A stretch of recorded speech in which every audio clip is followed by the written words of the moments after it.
This is new. All the metal is new. This is new. The sound things, a lot is new here.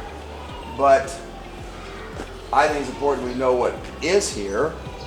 When the Jewish quarter was attacked by the Arabs, again, 1948, the United Nations is going to declare Israel a nation, 1947. And so now Israel is an independent nation. Wow, the reaction was so strong. It was basically, let's kill all the Jews in Jerusalem. And so that was the effort. And 67 died here.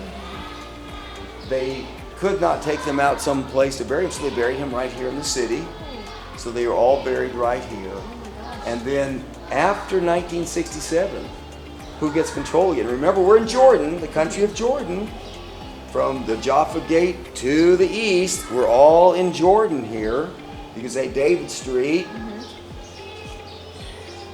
And then 67, 6-day war. And Israel beats all their neighbors in 6 days. You have to watch some documentaries on it. It is amazing.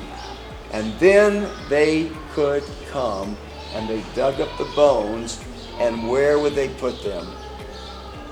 Mount of Olives? That's it. Yeah, Mount of Olives.